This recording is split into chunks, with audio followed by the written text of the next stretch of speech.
Hi, I'm Brad Herlock, your host of the Garage Grit podcast, brought to you by AA Shop Marketing.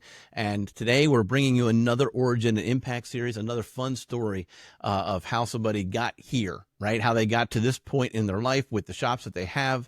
And so I have Bahaa with us from Crown Auto Repair and Collision in Texas. And so I'm looking forward to hearing his story, and I know that you are too, and the lessons learned that came from that. And sir, thank you for joining us. I appreciate that you came on board. No problems. I'm glad to be here, actually. Um, yeah.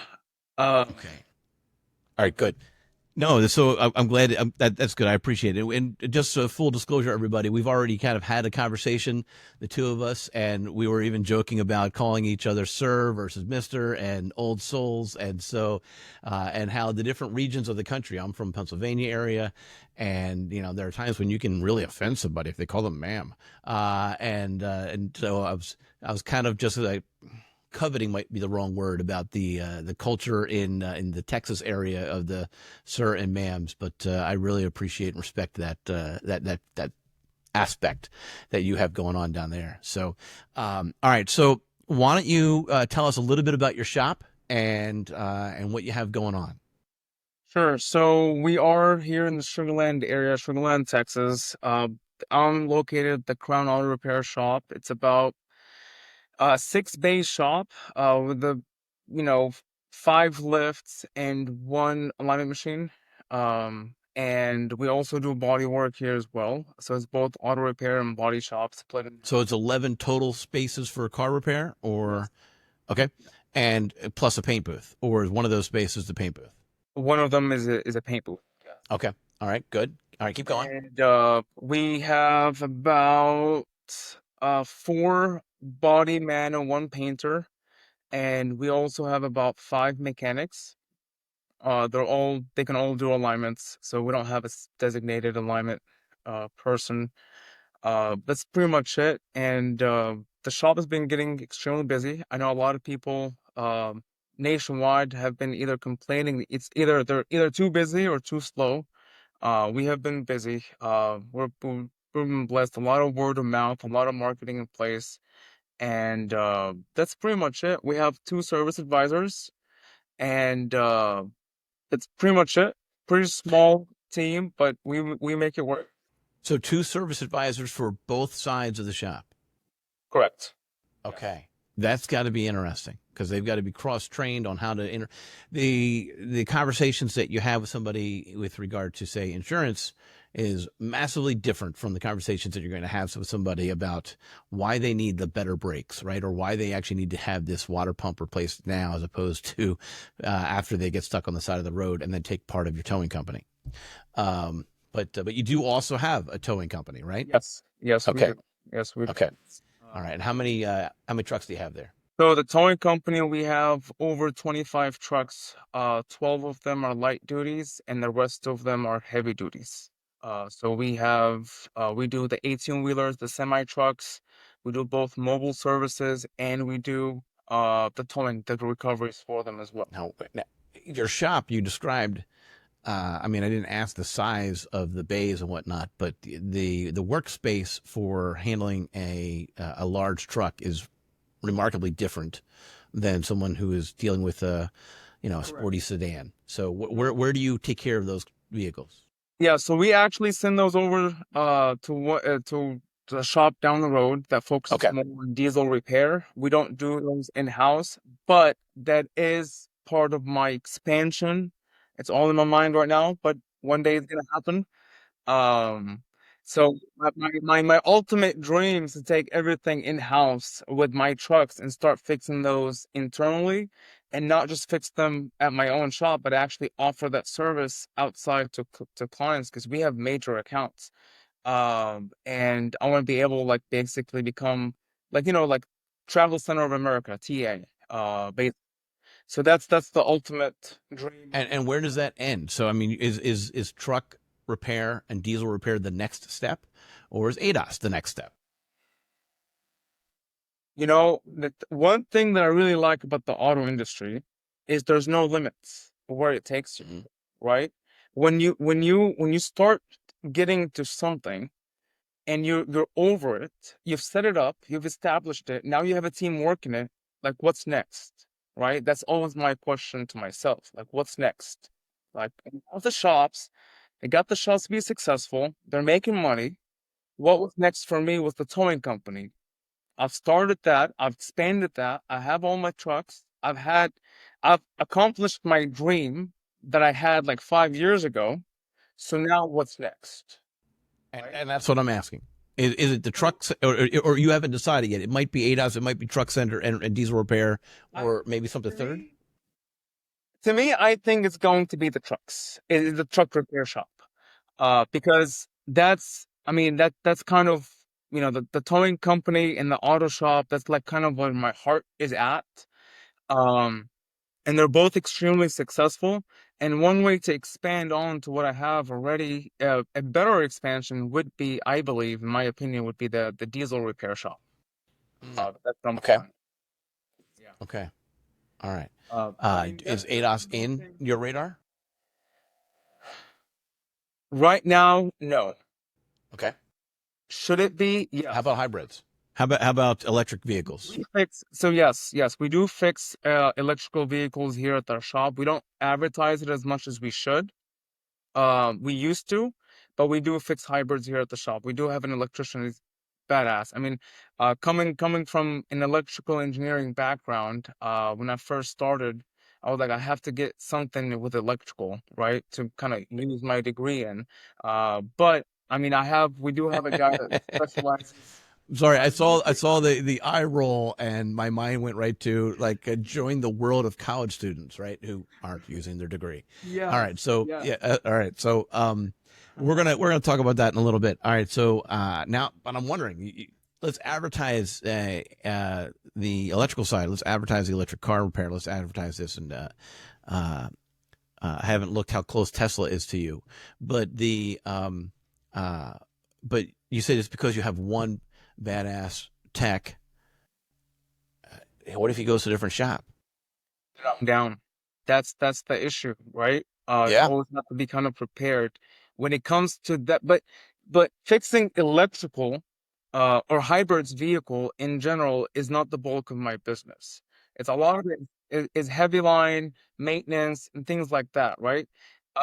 So you know when you start a business and you get into something, you don't just rely on that one person, right? I mean, for example, I always like to say when I started the business, I didn't rely on. I have a service advisor named Nathan. So if Nathan decides to leave, well, guess what? My business is going to continue going at the rate that it's going. I might fall into an issue for about a couple of days, might take a step back to kind of reveal and hire someone else. Sure, but the business will always continue no matter what. And if you have that mindset, you will never be kind of hurt. You know what I mean? When that happens, are you going to be winging it, or do you have an some sort of written down plan on what you would do for each person? Very good question. I don't have a written down plan on what we should do. No, I don't. I think we should, to be honest with you.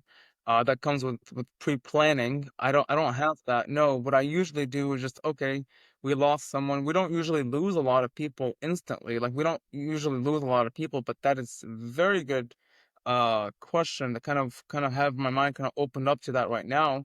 But what we usually do is I'll post an ad through our HR software. It goes on in 8 different job boards, and we always get a lot of applicants. And A lot of unqualified applicants, but applicants. Go ahead. yes, a lot of unqualified applicants. But you just gotta go through them and continue talking to these guys. Sometimes you'll be surprised a resume will look extremely unqualified, but they're actually overqualified to be in the position. Mm. So I always keep my eyes It's open. also hard to. I think it's also hard to see a resume and say, "Oh, this person has prospects. Like this person's ready to." Like sometimes it's about hiring the right person. I will find a spot for him or her in my organization because they're the right person. They're the kind of people that you want on your team. And I don't know that uh, I've never gotten excited about our resume process and system because I feel like you miss out on finding that individual. I think I don't have a fix for that. So my way of doing it, I don't just look at the resumes. Usually, I just get on a phone call and just Yeah, talk to the guy. absolutely. Well, I just get on the phone call, get a Right, feel of who they are over the right. phone, and if something clicks, then I invite them in and tell them, hey, well, how about you just come in tomorrow and talk to me in person, Yeah, sure. right? Yep, yep. It's always a gut feeling. Right. So Right, which is hard to replicate. We actually had a panel podcast back in. I'm just going from memory here. I have to look up the actual number. It was either a May of 2025 or April 2025, talking about the hiring process. And one of the panelists talked about how it's all about gut. And back to the comment about what happens when you lose this person to the organization. I was the reason I had that comment was because my business partner and we actually developed a document that I fancily titled "If I Get Hit by a Bus." Doc, to explain what my business partner would have to do to replace me, right? But I think that actually does, like, it's good to do for all of your employees, and if you're trying to create a business that sustains, that surpasses you, then it's good to do for yourself as well.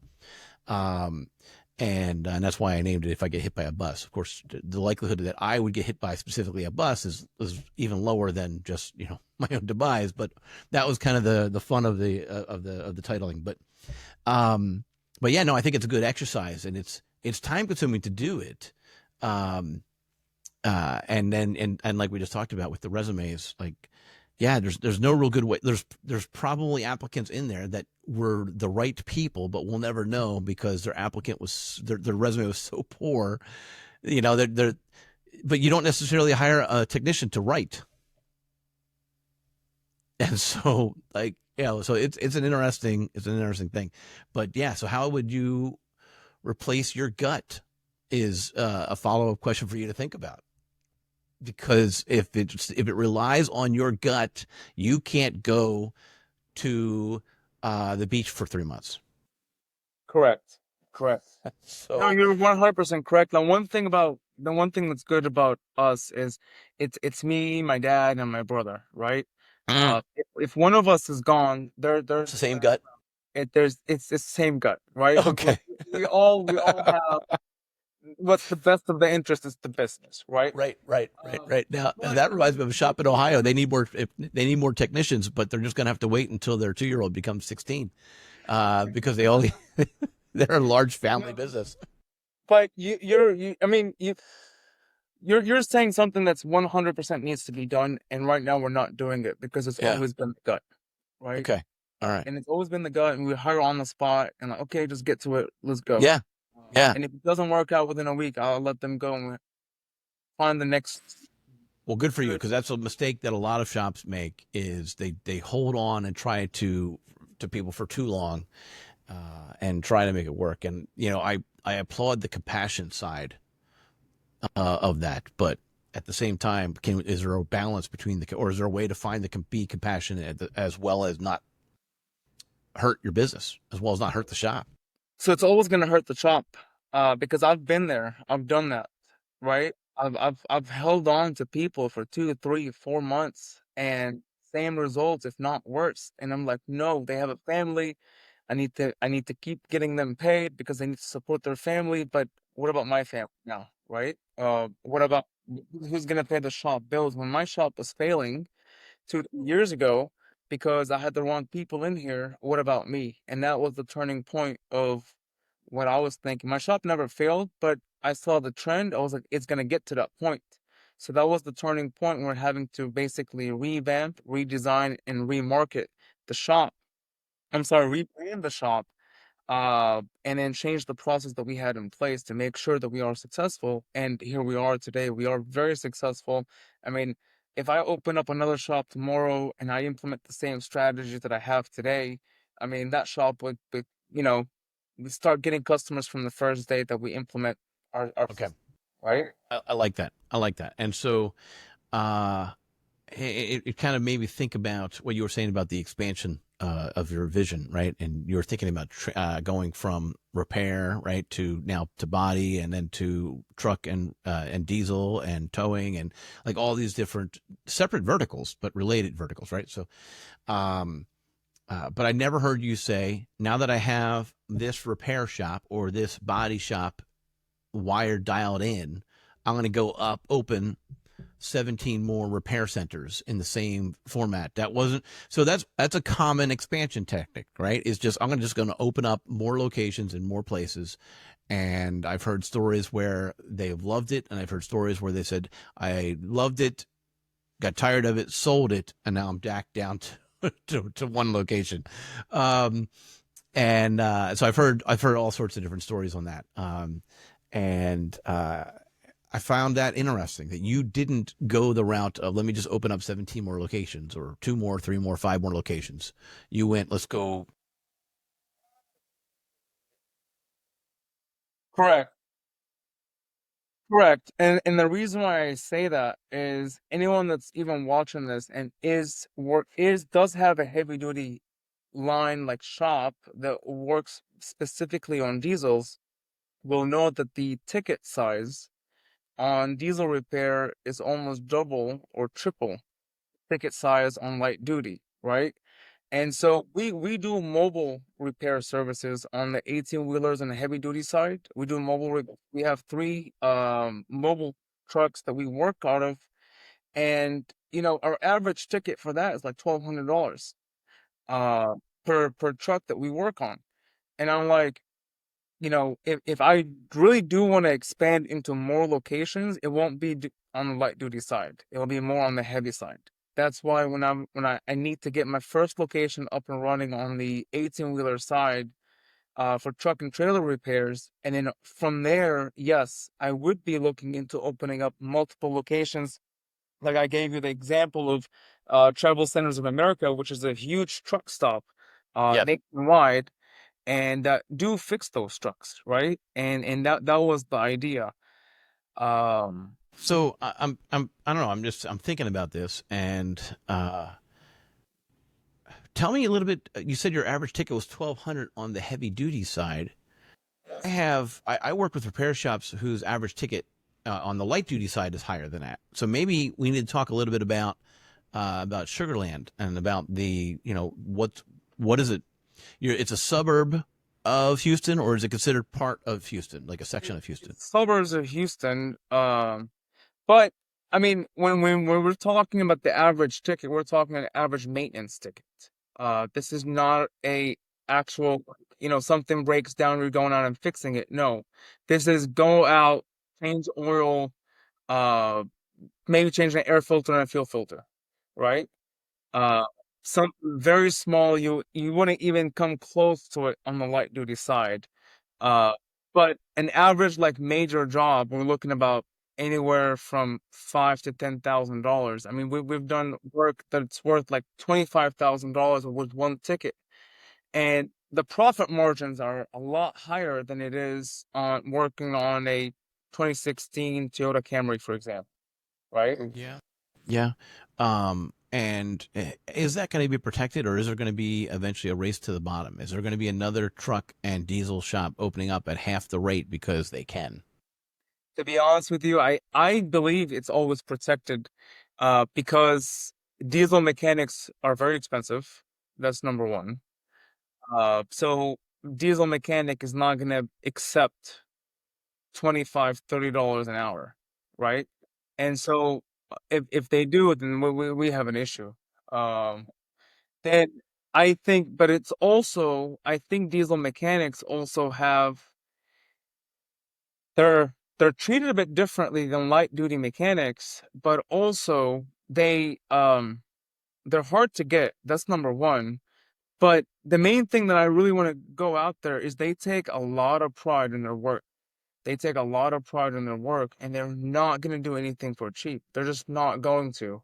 Uh, See, I wonder how I can take that pride level, which is appropriate, and make sure that the light duty mechanic also feels the same way about their work, because they should. I mean, I get that it's a different training and whatnot, but that's what was jumping in my head when you were saying that was I want the body tech, I want the paint sprayer, I want I want the paint guy, I want all of them to feel that much pride in their work. I want the janitor to feel that way as well, right? Because without like all of those pieces. I think it's more about personalities. I've seen a huge personality differentiation between the diesel tech and a regular gas tech, right? But also I think that the amount of training, the amount of investment that goes in it, as well.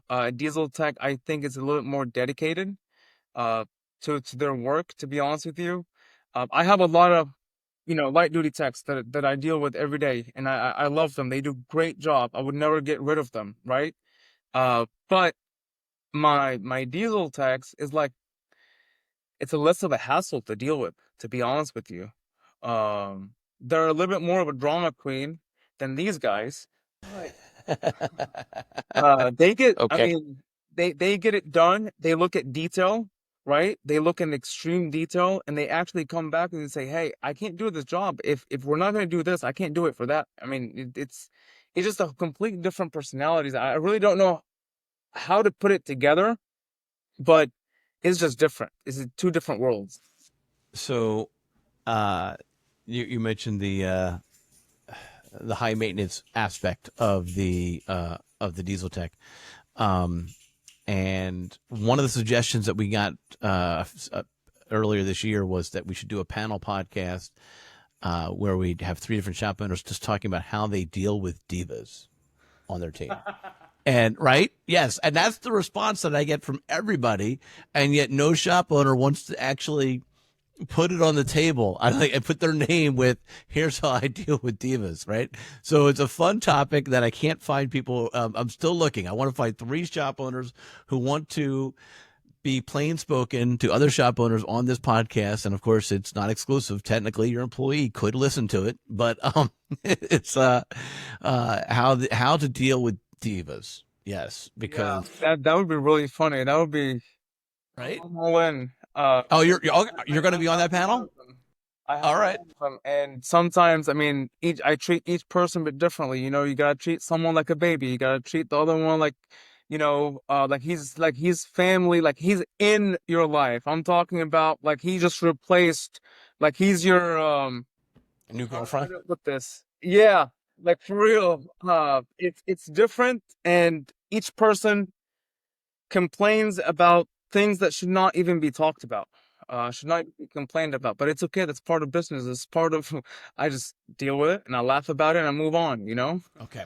Now, there are people who are older than I, or even in my age group, who would say that that's a generational thing. What do you have to say about that? I don't think so. I mean, these guys are older than me. The the divas that we're talking about, these guys are older than me, so I don't think so. Okay. Well, I how think much older? Because there's a couple different generations that we're talking about here, right? So you've got the boomers, you've got and the boomers and the X's are the ones that make the most comments about the what's after X. Is it millennial? And you're not in the millennial. You're in the one after that, right? I mean, what is that? Is that why? What is the generation for in their late 20s? I'm not even sure. Um, Let me see.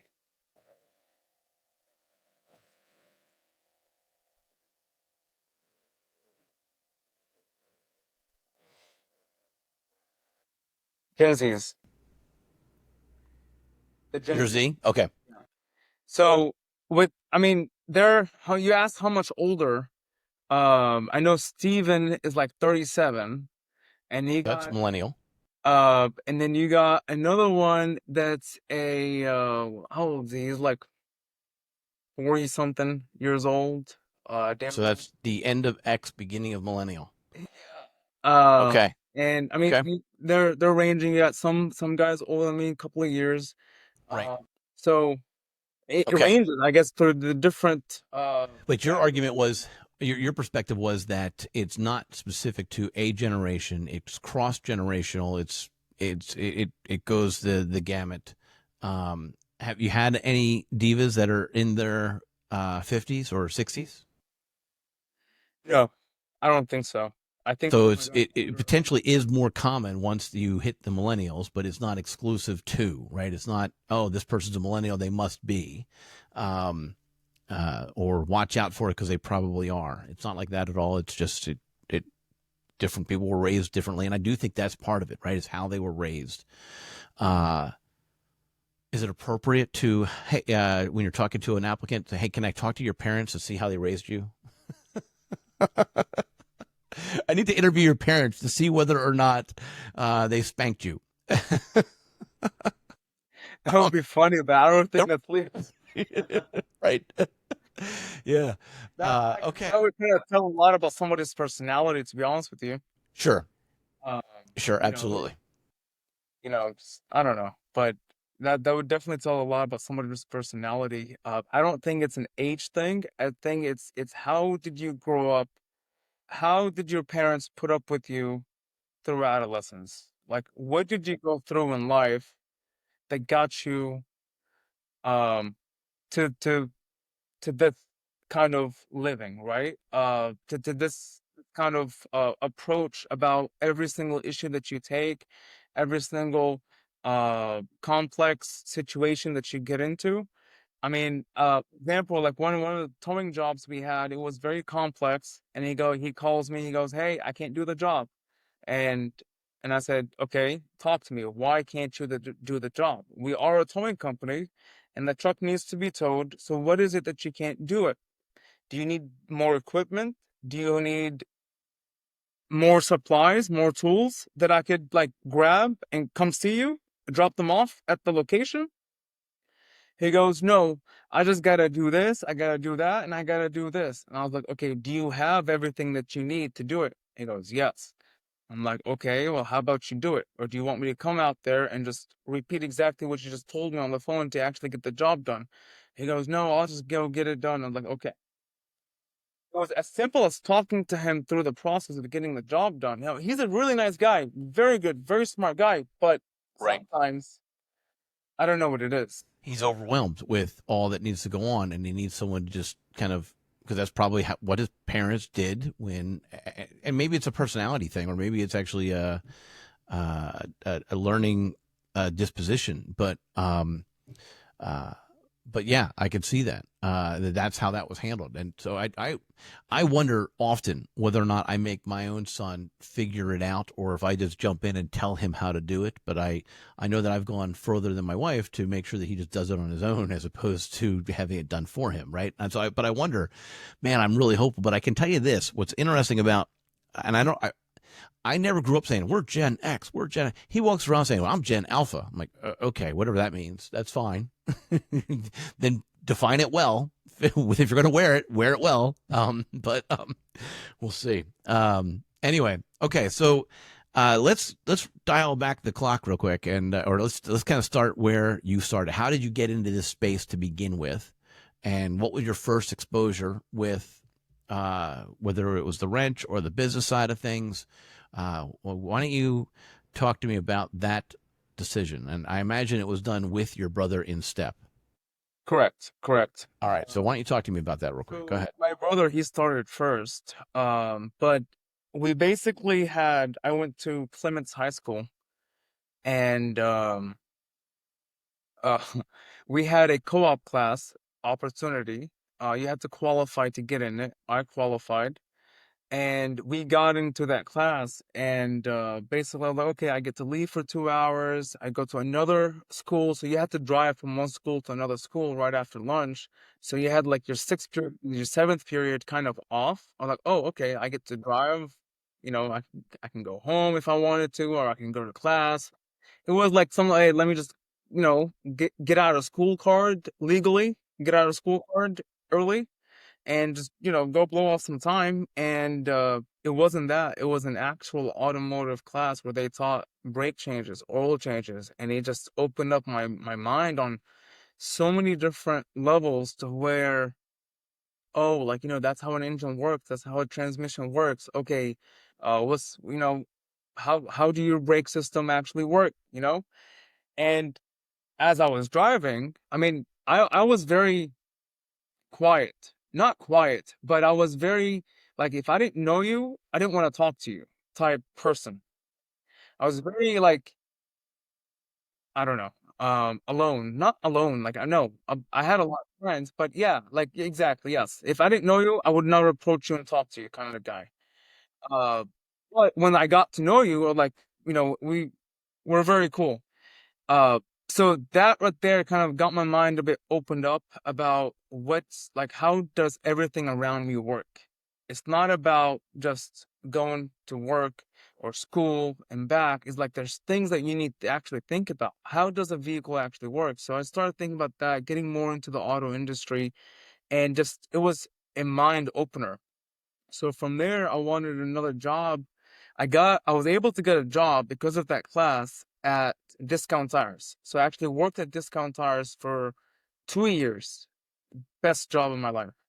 Uh, and that job got me to actually, okay, learn money, right? I've made so much money from that job alone. I was asked to become so once I graduated high school and got done, now I was going to college, and they offered me a full-time position to be the All right. So you were working at Discount while you were in high school. yes, yes, yes. Okay. Uh, Junior year and senior year of high school, I was working at Got Discount it. Tire and going to school at the same time. Okay. And so once I graduated high school, before I graduated high school, they reached out and say, "Hey, can you work the front?" Because I was a really good sales guy.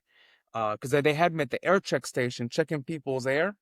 And, I would kind of like notice their tires would be bad. Like, hey, go inside, talk to one of the sales guys, they'll get you taken care of.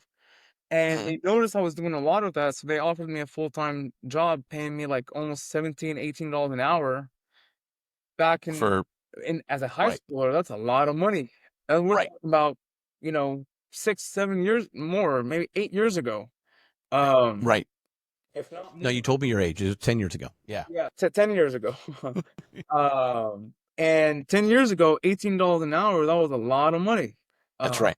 so, I declined, and I left that job, and I actually went to work for the dealership. I went and worked for Sterling McCall Cadillac. And there I was doing actual brake replacement, oil changes. Now I learned the tire side of the auto world. And now I got into the oil changes, the brakes, and helping the master technicians out. Even made me realize other things. And this is when my dad comes in place and said, "Hey, you look like you're catching on. Look for a way, right, to write somebody else's paycheck. Don't rely on a paycheck." Because Right. I was me and my brother, we were making a good amount of money back then. And so he saw And where was he working? my dad was a one-man tow operator. He was working a tow truck for himself, Okay. but he owned Got it. one truck. Okay. And what about your brother? Where was he when you were at the Cadillac dealer? So everything that I was doing, I was following my brother's steps. He did it first. Okay. So I was kind Okay. of following his path, right? Was he also at the dealership? Yes, Same dealership or different he was dealership? at the Same same dealership. Okay. dealership. Yes, yes. Okay. So I was All right. working actually at Buick GMC, at Sterling Okay. McCall Buick. He was working at Sterling McCall Cadillac, but the dealerships were so close to each other. They're like one dealership. They share the shop. Um, so um, so two different divisions, but under the same umbrella. So we were working together at that time. He was in the section, I was in the loop section. He was with the mechanics, but anytime we didn't have anything, I would go over there to kind of help out. Like, I want to learn, I want to know more. And so at that time, my dad, he had deals coming in from the auctions on vehicles. So he would buy those vehicles and he would actually drop them off at the dealership we were working at. And then my brother would kind of fix them after hours and we would sell them, right? Uh, Now, whenever we sold those cars, obviously we saved the money for them because we knew that we wanted something. Because it goes back off of what my dad was telling us: don't rely on a paycheck. Find out a way to write somebody else's paycheck, and so be your own boss. That's what he meant by that. So that's when he's basically started buying us some cheaper cars from the auction. from the impound auction. You know, like those vehicles that get No, I get impounded it. Yep. and they don't Yep. pick them up and they get sold pretty cheap. So that's So how you underwrote your business start, was by fixing up and selling, yes, uh, one-off cars. yes, Okay. yes. I'm curious. How many cars did you sell in your first year or second year? So we Or were you never talking we about like never one a really month? so we never really kept track of how many vehicles we sold, right? But I could tell you it was a few vehicles every month. We also focused a lot on the it was the start. There was the Chevy Cruze came out and it was very hot. It was the second or third year of them making them, and that vehicle was very like wanted. It was a hot market for it, and we figured out the main issue with those vehicles, which was they would overheat. And then if you tried to do a head gasket on it, it would never work because the head or the block was aluminum. And so you just had to basically replace the complete engine on it. You could not actually rebuild it because every time we would get it rebuilt, it would just not work. And so even after we opened up the shop, we would have a lot of Chevy Cruze that would come in for overheating. We already knew it was an engine without even doing any kind of diagnostic. But of course, we would do the diagnostic when we would verify, but it would always be an engine problem. So we focused a lot more on those vehicles too. We kept buying them, fixing them. The engine wasn't that expensive either, but the profit margin off of them was high. And so I say that because everything that we sold, we got in and we sold, our mom actually saved the money for us. The money was not spent on nonsense. They weren't spent on parties, they weren't spent on girls, they weren't spent going out. Our money Right. was saved. Thank you, Mom. Right? Because you might not have had as much discipline. But go ahead. So with that, I mean, And I'm not trying to be negative to you. I'm just trying to talk to a typical teenager, no, and or correct, even in their young correct. 20s. Yeah, yeah, yeah. But I think a lot of it has to do with how we were raised too. Mm. I mean, with getting, with moving, from Lebanon down here to America, Mm. and just seeing how your parents kind of struggle in the process, that alone kind of puts you in discipline mode yourself, right? And Uh, I think that, by the way, is the key to the generational thing. I've thought a lot about this. So many millennials, like they started out in their 20s thinking that after college they were going to get the nice house in suburbia America, and because their parents maybe waited until they were a little bit older and a little bit more established to even have children, and then as a result, the kids never saw them struggle. They thought that that's where you started. They didn't know about the, one bedroom apartment that was, or whatnot. They didn't see the stress coming home from work, and I wonder if that's actually the key. It's not that they weren't spanked. It's that they didn't watch their parents struggle as hard because the American dream has been working so well generationally. correct. Correct. I Yeah. agree with you on that. It's like, well, when you get to see struggle firsthand and stress, are we going to make a house payment on time this month or not? It has a lot of impact on the person, right?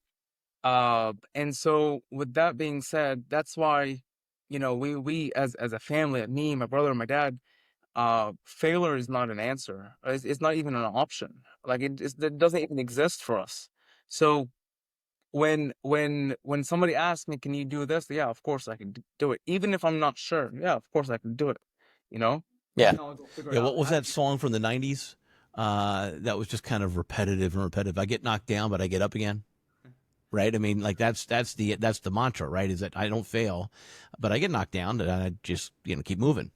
Yeah. So So that's exactly what I go by, right? I mean, there's nothing that I can't do, right? If I don't know how to do it, that's different than I can't do it, right?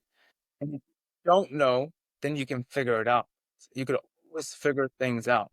Especially, it doesn't matter in what industry, what business, whatever you do. I don't care what it is. You could always figure it out. If you don't, you gotta ask. Some people, their ego gets in the way and they refuse to ask, and that's the biggest failure right there.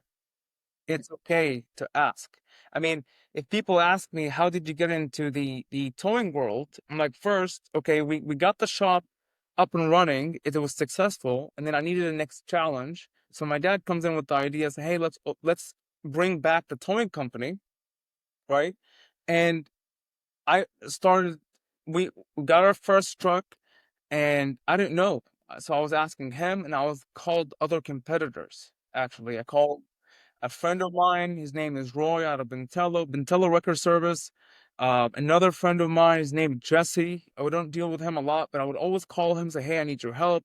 And they actually got me in the heavy duty world. I would ask them questions, say, "Hey, I get this call. They want to remove the drive shaft. Well, what does that mean? You know, that was like 5, 6 years ago. Why do you need to remove the drive shaft to tow a truck?" And they would explain that to me. And like, okay, well, how much do you charge for it? Well, what would you charge for something like that? And they always give me their prices. And so I learned from them.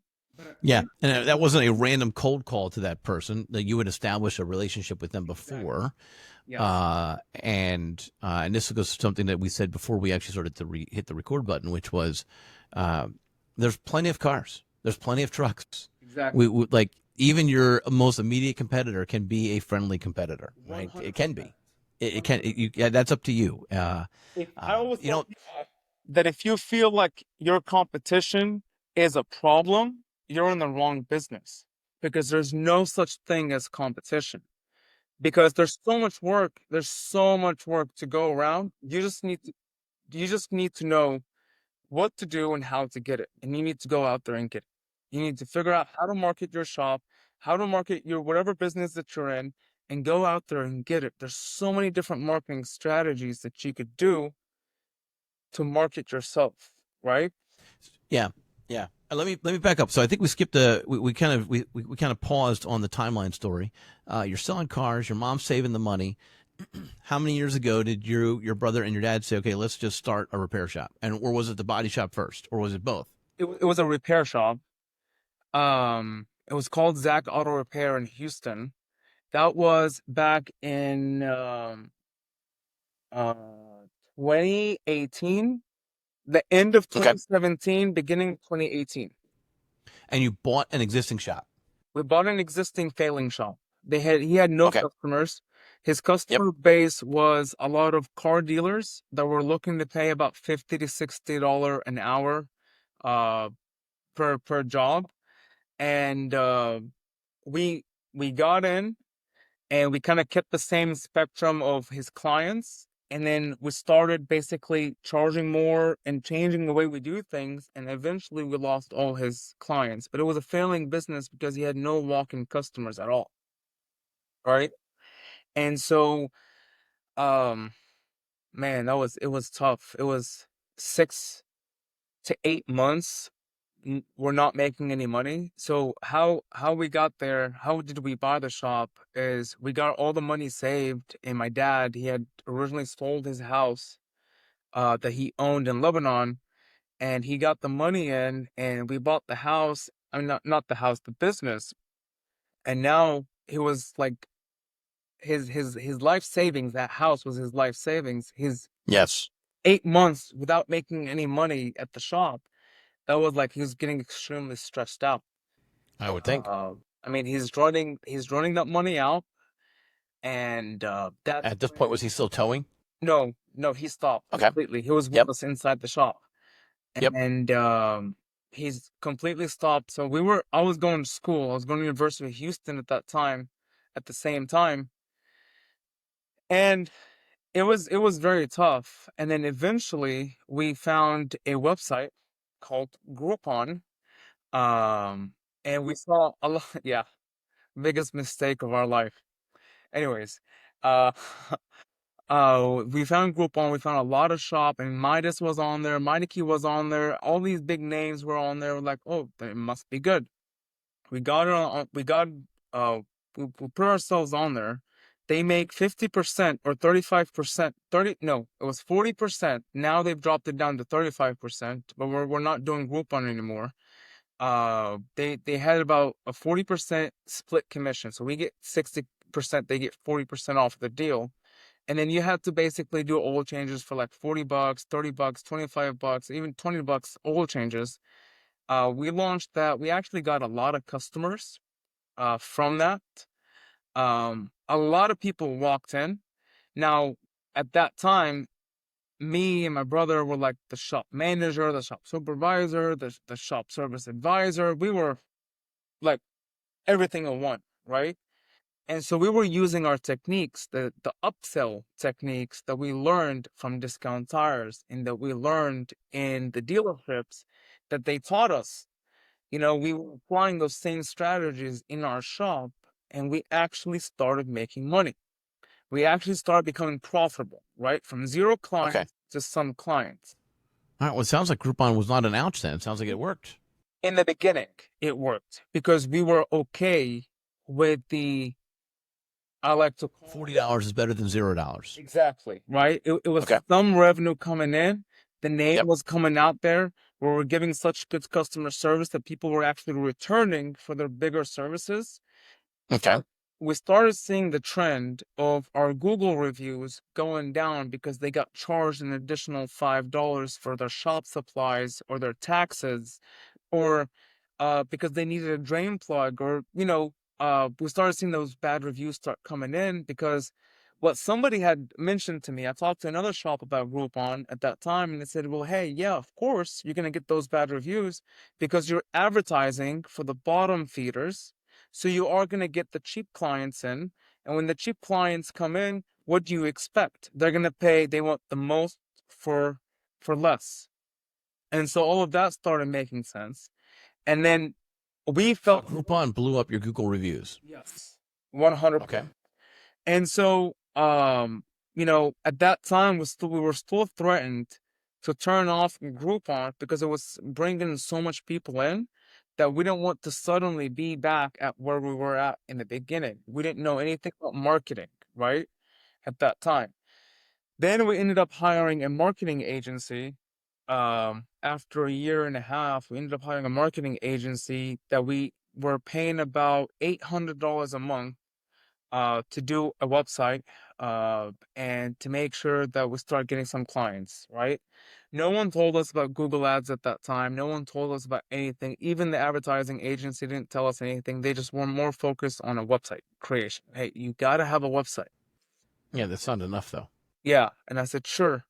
So we were paying them about 800, started at $600, and I don't know what I added on there. We went up to $200 additional. So I said, okay, so we were able to afford it. But then we did our numbers, we were breaking even. Okay, so now how do you move up? One thing that helped us at that time, we had a hurricane that come in, Hurricane Harvey came in. A lot of vehicles were flooded. I mean, people just didn't know what to do with their vehicles. And a lot of people came in, like basically the Groupon customers that got flooded out, they actually brought their vehicles over to the shop. Some of them were saved, some of them were dealt with insurance, some of them were totaled out. Uh, and that we made a lot of money. That was the turning point from there. We made a lot of money off of Harvey with flooded vehicles. And then now we were feeling a little bit more established, right? The foundation is there. We're making money. We have a website. And then we ended up firing this marketing agency because we saw no results really from them. And we hired another agency that said, hey, we need to start launching Google Ads. They launched some ads back in, I want to say, toward the end of 2019. It was around COVID time as well. But I And remember this is still under the Zach Zach, business name? correct, Okay. correct. So 2019, we start launching Google Ads, and we got scared of Google Ads because our ads, it ran our budget off. We spent like $500 the first week, I think, but we got no clients in. And so that kind of like discouraged us from using or doing Google Ads. And so at that time, I was like, no more. Like we've hired Right. multiple agencies, and there's like Yeah. no results. Well, but the mistake that was made, and don't take this the wrong way, it's because I think you actually understand it now, is you try a thing, you don't even realize that you tried a thing wrong, and now you've written it off as that doesn't work. and that's not necessarily the case. So Google Ads aren't for everybody, but is a time place, and there are different markets, different size, different goals. But it's even still, it needs to be well managed. It's not a set and forget type thing, especially with Google's AI, that they're constantly adding inappropriate keywords just to try to get you to spend all 500 hours or more of your budget as fast as possible. So it needs to be tended to. All right, so you're still under that name. At what point did you change the shop name to So AM? no, Zach is still Zach. But we ended Oh, up, even today? yes, even today. Okay. Uh, so we ended up in 2019, the end of 2019, just around those marketing agencies' time, we still had Groupon as well. And me and my brother were started like bump heads, like who's more alpha kind of in the shop, who's gonna run what, who's gonna do what. And this is my dad's, okay, like we're not gonna be doing this at all. We need a different shop. We all need to separate. And so my dad starts seeing the trend of, like two brothers, of course, they're gonna fight at home, they're gonna fight at work, they're gonna fight everywhere, right? Uh and so we end up finding another opportunity, same deal. This is the shop that I'm in right now. It's in Sugarland, and same thing, failing business come in. They only had 3 bays. It was three bays, one lift only, and it was called AM Lube and Auto Care. And that shop was just another thing. Like we paid him off to just get him off of the shop, and we came in and we started getting so busy. It was around COVID time as well. We got so people already know who I was. We sent out marketing campaigns through it was called Mechanic Advisor at that time. Now it's called Steer. Not very happy with them, but um uh but they we sent out marketing like, hey guys, we got a new we've accumulated like 3,000 contacts at that time. Say, hey, we got a new shop in Sugarland. Everything is the same ownership, just an expansion, and people start coming in. I mean, that shop started bringing in clients, on a daily basis, every day. And then we partnered up with the Repair Pal. We partnered up with different websites. They start bringing us some customers. That's when we start finding out about extended warranties, that we can actually work on vehicles with extended warranties. We never thought that we, as an independent shop, that we can, but we actually can. So now we got into that side. Instead of telling people to go to the dealership like we were doing before, now we're doing them in-house, right? That added on another $40,000 to $50,000 a month worth of services, because people had them. People didn't know that they had them, so we were advertising, "Hey, do you have an extended warranty? This might qualify under your warranty."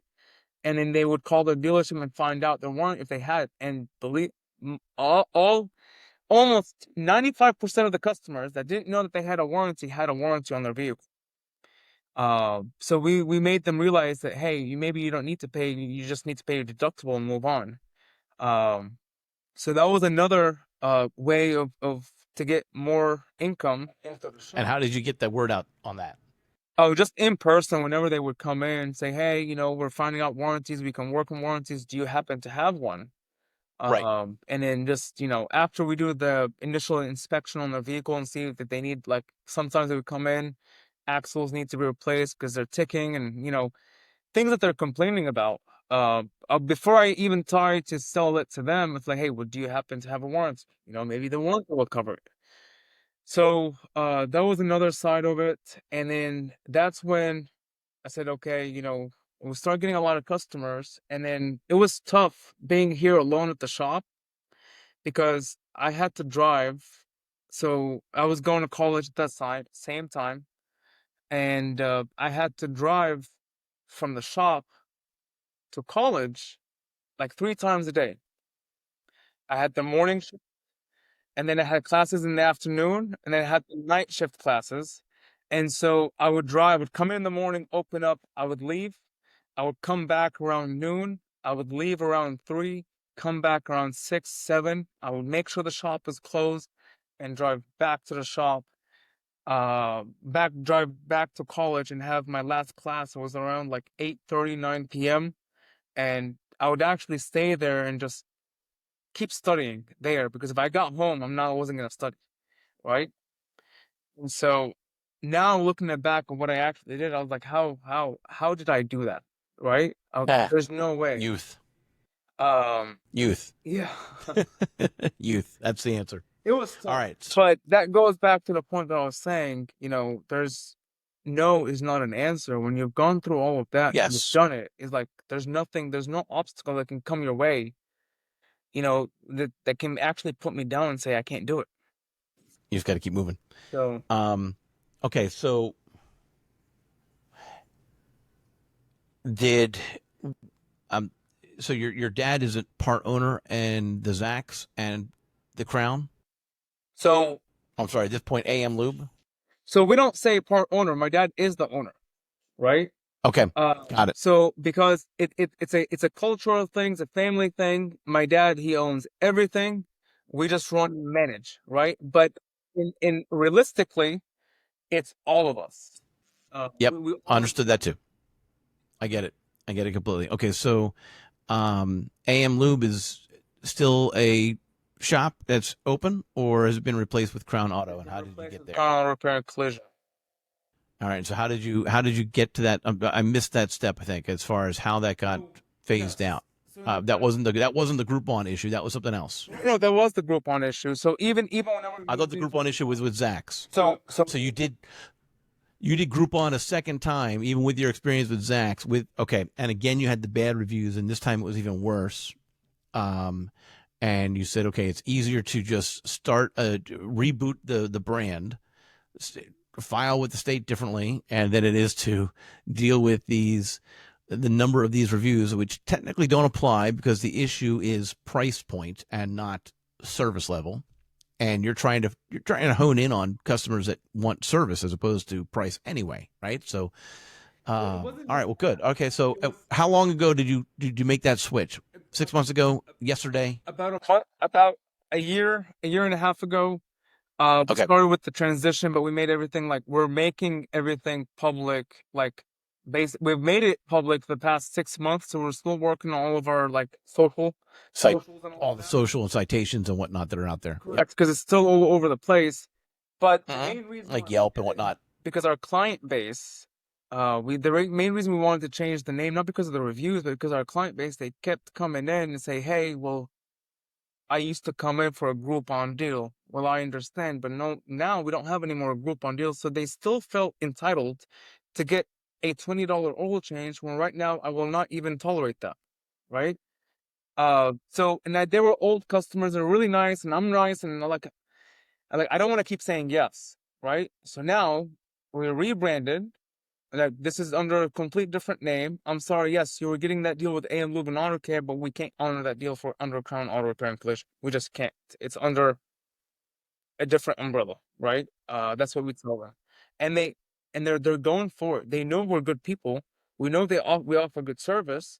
Right? They accept that answer. So they're actually paying that minimum. Right, of course they are. $60 or $75 oil changes. So yeah. And that's not an expensive oil change; just an appropriately. Actually, it's even that is on the low side for a lot of oil changes. So that's fine. And that was probably the other issue, was that people were bringing in high end cars that required more, and they still wanted the $30 deal. Yes. Yes. They're driving the Porsche, or they're driving the Mercedes, and they're driving BMWs, and they're coming in. They want to put $20 oil change in. And I'm like, no, I'm not doing that. I gotta order you a special oil for that engine. I gotta order you a special filter. I'm like, no.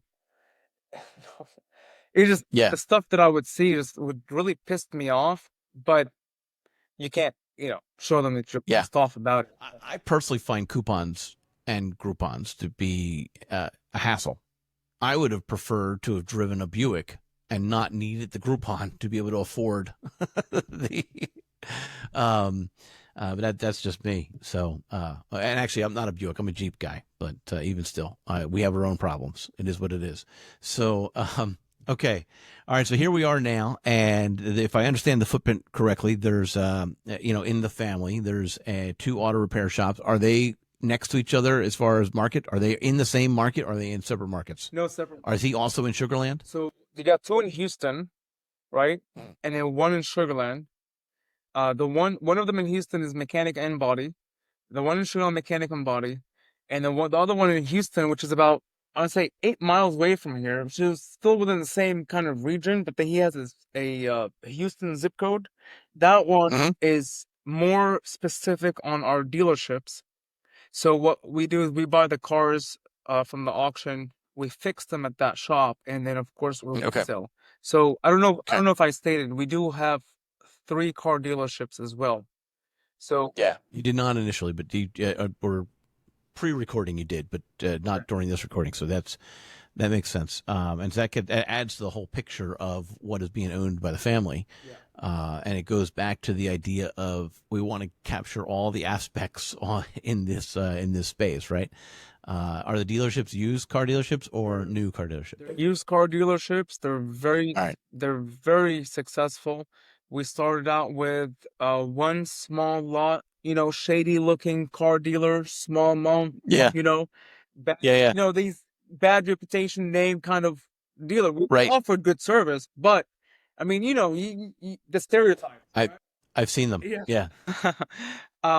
And we still have that lot. We use it as a surplus, like park customers' cars there whenever we get 2 3. So we still have that lot, but not for selling. Right now we have a car dealership actually across the street from this shop. It's 1 acre. We have another car dealership that's on like on Highway 6. It's on major highway. Uh, it's a huge showroom. It's very, like dealership style, a dealer you would want to walk into. And we have the same setup in Houston as well, next to the Galleria, which is a really nice area as well. Very upscale uh, position as well. So, we focus a lot on luxury vehicles and trucks.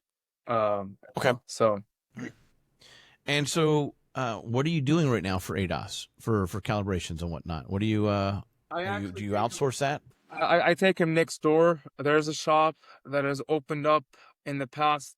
Like he's been there, what, 6 months now. We take him over Okay. for him. He does them for us. Okay. And I'm just let's see here. I want to go out to a map. You said they're next door? Yeah, they're a card store brand. They're off of Old Okay. Richmond, no, West Belfort. That's Okay. How far away for you is that? like point And 0.5 do miles. Oh, easy then. Yeah, Right. Okay. Yep. Okay. And how did you come across them? He owns Texans Auto Repair and Collision on Highway 6. That was the competitor I was telling you about earlier that I want to make sure I beat and move him off of the first, from popping up in there. Right, right. You're friends, though. You're also friends. Just so the people are listening, it's not an animosity type. It's just yeah. The smile says it all, right? I just want to be on top. Heck with you, right? So I get it. I'm Okay. really close to his service advisor and Terry. I know Terry as well. They used to send us a lot of work on the towing side. As well, all of their customers, we get to tow all their customers into their shop, and then just having that trust factor, actually, they trust us to tow their customers to their own shop, where we see techniques here in the towing industry, where if a customer is going to one shop, always the tow truck driver will try and hustle that customer and drive him into a different shop because he's going to get a commission or he's going to get a kickback out of it. Right? And so that trust factor alone just means a lot to us, because we would never do such thing at all. But it is part of the game. It is part of the towing game as well. Yeah. Huh. Okay. All right. A lot to think about, a lot to process, and if you were going to try to sum up one of the bigger lessons learned, if someone was, say, a teenager thinking about the repair space business, like what would you be trying to? Would it be? You've said it multiple times. You don't fail. You just keep moving forward. That's a key point. Yes. Would you recommend this space, or would you recommend against this space? No, I would. I would definitely recommend. There's so much money to it, and I said it earlier. it doesn't stop. Like there's nothing, it's always changing, it's always evolving, there's always opportunities, right? And it does not change. You get to go from one thing to another just by entering this space. So there's a lot of room for growth. So if somebody's looking for a thing to do with a lot of room for growth, they just have to have that mentality. I see a lot of people here in the US, they think that, okay, we're making $1,300 a week. That's enough to get my bills paid and to get me a couple of beers and I'm done. I don't need to stress myself, right? But if if that's what they want, don't get in it. It's too stressful for it. But if they're looking for a lot of room for growth and a lot of opportunities, most definitely get into it because there's nothing that can stop you from, achieving the next thing. Right. Right. And are you doing any of the repairs yourself now, or that was a short window? You did that at Discount Tires, and then shortly after, well, while you were at Zach's, right? But as soon as the business started to grow, you delegated. Even at Zach, whenever we took over the business, he had a team of 4 mechanics. We kept the mechanics, and I didn't do it. Okay. I didn't do any work at all. Okay. Even at Zach, I was just All right. I got straight to it. Computer systems, what systems we need, what we need, try to figure things out. That's interesting, because I think there's a lot of people that they enjoy the mechanic, the blue collar labor of it. They enjoy the actual physical labor of it. Did you enjoy it, or were you just fascinated by how it worked? I enjoyed it. I enjoyed it for sure. You don't miss doing it? No, we haven't. I haven't done it. He hasn't done it. But I'm asking if you miss. Do you occasionally like, I miss that. I miss the quiet of just being under the bay and. No, because I moved on. I moved on. Now it's like when you get into the field of I got into the field of sales, right? And I fell in love with sales. I fell in love with how aggressive I can be in sales and how convincing I can be in sales on a good spectrum. You always got the good salesman, you got the shady salesman, right? So I got to be. Well, and I've always said that the moment that you lie in sales is the moment that your sales career is over. Correct. So it's that differentiates that super shady versus the one that's going to be integrity driven and more successful potentially. Yeah, the shady can be successful in the short term only. Correct. 100%. Yeah. And like for me, I was the mechanic, right? Or partial mechanic. I was the front office guy. I was the used car dealer, right? I was the body service advisor. I was the service. I've tried it all. Now I just get to take a step back and monitor all these positions and see how can I bring more customers into the business, right? Now what I do is I work on my business. I don't work in my business. I don't know if that makes sense. Correct. And It makes perfect sense. In fact, in March of 2024, we had a podcast right here on the Garage Grid podcast about working on instead of in your business. We had 3 shop owners, having that chit chat and how it's easy to get pulled back in. And if you don't have the systems in place or the people in place, then you're going to get pulled back in sooner. And the one shop owner was talking about how he is the bench.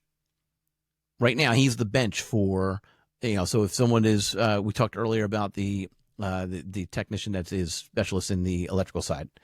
Like, he's the bench. If someone were to leave, he's a filler. And I said, well, have you thought about getting a utility player that can be the bench for you so that you don't get pulled back in? And he was just, oh, well, maybe, right? I mean, that's the thing. Like, it's not bad to be the utility player, but then you need to add that to your staff if that's how you're going to run your shop. 100%. Yeah. So for me, I mean, no, I don't think I'm the bench for anything, to be honest with you. okay. Because like next month I get to leave on a month-long vacation, right? Yeah. Okay. And are you allowed to share where you're going? yes. So I'll be in Malta for about 4 or 5 days, and I'll be in South France for a few days, and then I'll be in Lebanon for about 2 weeks, and then go to Italy after that for about a week, and then end it in Qatar for about 4 days and come back. Wow. And it's just you, or is it you got family going? Like, Lebanon, what's the step? Lebanon and Italy. It's a family trip. Good. And then the remainder is solo. Okay. Yeah. All right. Nice. Nice. And you're looking forward to it. That's good. Yeah. Um, okay. All right. That's part of the non-burnout Yes. uh, I do take multiple part. trips during the year. There's a lot of trade shows. That's part of why I think I'm very successful as well. I know when it's time to leave. Um, there's a lot of trade shows for the towing business, about 5 of them year long. So I take those 5 as a workcation, right? Work and check in with other competitors around the nation and talk to strategy and things like that, and just kind of get out of the office, you know? And then we also do 3 other trips that are family based. I mean, our whole family, we go out like Cancun or Cali or Florida. So we do those because we need these mini trips. Because if I'm not traveling, I don't go out in Houston at all. It's either the house or the office. And trust me, we're running this company 24 hours, like the towing company, and I got my drivers all over the road 24/7. It's always a stress factor. You don't want anyone to get in a car accident. It's a very risky position to have. So it puts a lot. So who's on call when you're gone for the next month? So I'll still be on my phone when I'm on vacation, 100%. But I have my director of operations. He's upstairs. He'll handle it. He's very good. He'll wake up at 2 a.m. in the morning if there's anything. And Okay. I have another driver. He runs our heavies. He checks in as well. So I really don't need to be in it, but I choose to be like Yeah. still. Well, that sounds like a heavy cost to be in the towing business. I mean, the idea that you're going to be getting work calls 24/7 potentially. That sounds taxing. And don't get me wrong. I mean, it's very time consuming. It's very tough. I mean, that's 2 weeks ago. I would wake up at 3 a.m. in the morning, not because my alarm is going off, but I would just wake up at 3 a.m. in the morning. And when I wake up, I just can't go back to sleep. And so what would I do? I'd show up here at the office, start working, catch up on paperwork, catch up on things, check in with the accounts, catch up with my emails. I do these weekly check-ins with my account holders and like, hey, how are we doing? Is there any issues with my drivers? And just recently, I realized I got in a car accident because I didn't realize it was my fault too. I didn't realize that the stoplight was blinking orange, so it wasn't green, it was yellow or orange, and it was my fault. And I realized, okay, I need to start like self care. Regulating, self-care, self-regulating. Yeah. Right. So I ended Right. up hiring a personal trainer to go out and actually work out, because the only way that I'm going to work out is if I pay for it. If I don't pay for it, I'm not gonna go to the gym. It's just that, it's one of those things, to get me out of the office. And now this man kind of burns me out to where I don't even wake up at 3 a.m. in the morning. I've been actually sleeping for the past 2 weeks. So, so if anyone having that struggle, hire you a personal trainer. After you train, do a cold plunge, and trust me, you're gonna sleep like a baby for like Oh, 9 hours. geez. Now you sound like Joe Rogan and whatnot with the cold It, plunges. it works. It works. I'm telling you now. I don't know. I actually sleep. I don't know. I was it last year? I think it was last year on vacation. Where we were down the beach, and actually it was the shore because it was in Jersey. And if you around here, if you go to the beach, you're in Delaware, and if you go to the shore, you're in Jersey. I don't know why, but it's the same sand, right? And so, it was early on in the season, and the vacation season, and the water was still very cold. The Atlantic was extremely cold, and my knees, my elbows, my hands just ached after getting out of that water for a long time. So I wonder about the cold plunge. It's great for this. It's great for this. And I'm curious to know if people with my stage of arthritis have actually, do they not do it for the same reason that I experienced? I'm like, I guess cold plunge is not for me. That was kind of my takeaway from that vacation, was that this hurts too much. This can't be good for me. But I keep reading that a little bit of cold water helps you wake up. It helps you to, helps your Yes. turn your senses on and it stimulates certain repair cells. And I don't know, like at the point that you have advanced arthritis, what do you do? I don't know the answer to that. Yeah, I wasn't gonna get into it at all, but my dad, he he gets in it, and he's so happy about it, and he makes him feel so good, and he kind of Yeah. home and he kind of rubs it in my face. Did you get in the cold plunge? I was like, no, I did not. And he starts laughing at me, and he's like, oh my God, now if I don't do Now it, you have to. he's gonna keep giving me shit about it. So let me just go get it Okay. over with. And I actually fell in love All with right. it. All right. All right. So if we kind of sum up here, don't quit, keep moving forward, figure it out, ask questions, and have somebody who pokes at you. So to remind you, you need to keep advancing, and take care of yourself with the self care. Those are all key points and key summaries, and I've really enjoyed. Thank you for coming on to this episode. I'm grateful that for this conversation that you were able to join us and tell us the story, and I'm looking forward to having you on the panel that's coming up, and that's going to be talking specifically to repair and collision shop owners. That's going to be coming up real soon, and so that'll be good. And I'm glad for that as well. So thank you for being here. No worries. It was a pleasure to be here. This is great. I mean, anything that I could talk about or say to kind of help the youth. I didn't mention, but I'm gonna mention it now. I am a certified SCORE mentor as well, with the SCORE office, with the SBA office. So I do kind of on my free time when I have it, if there's any opportunities that they email about, I do kind of the subject matter expert is what they call it. And I kind of put in my thoughts and how I can help someone become successful as well. And this is nothing about telling anyone anything. This is more about sharing real experiences, real life experiences, and actually generally helping them getting getting it done the right way, right? And it's always a discussion.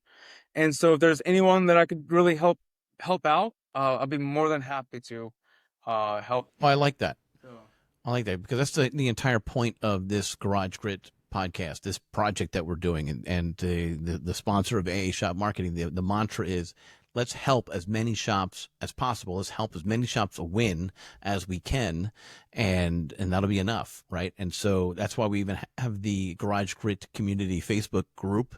It's small, but it's building, and the point is, as with other Facebook groups that are for shop owners, is to just develop a community to continue the conversation after these podcast episodes, where we can talk about the various topics that came up. And so, Bahaa, if you don't mind, I'm going to make sure that you're added to that group.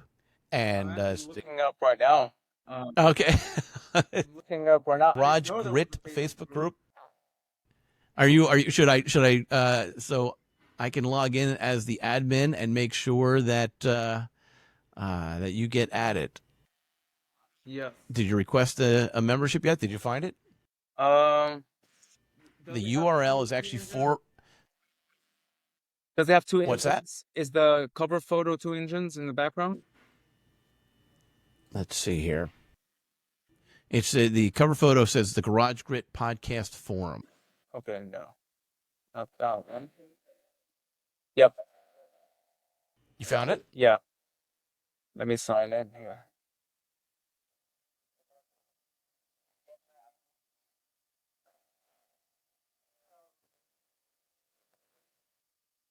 Yep, I'm joining this right now. Okay. And while you're doing that, I'm going to mention that the next podcast recording for the panel is going to be again with repair and collision shop owners. The plan for the August panel podcast is actually about succession planning. Last July 2024, we had a handful of people on who had successfully taken on the next generation, if you will, shop from the prior generation. And we had a great conversation about that. Well, this time around, we're going to be talking to people who are succession planning for the next generation, for the next people, the next set of owners to take over the shop. And so, and some of them have done it. Some of them are doing it. Some of them have had trouble with it. And so the whole point is to have conversation, learn from each other. And I'm really excited about continuing that conversation as well inside this Facebook group. And so let's see here. I have not received your membership request yet, but I'm sure I will momentarily. And I'll make sure that you get added to the group. Let me check.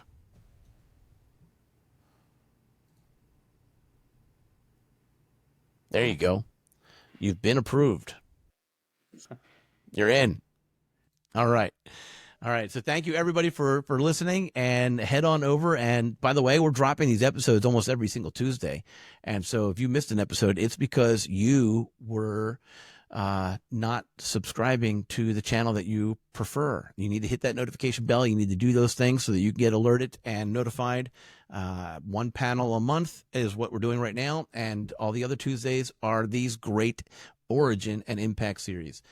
Thank you so much. And don't forget about aashopmarketing.com, where we also want to help you win. And if you don't know what your weakest link is, fill out a form on that website. We'll do the research and tell you what your specific next marketing step is for you. Okay? So thank you very much. And thank you, Bahaa.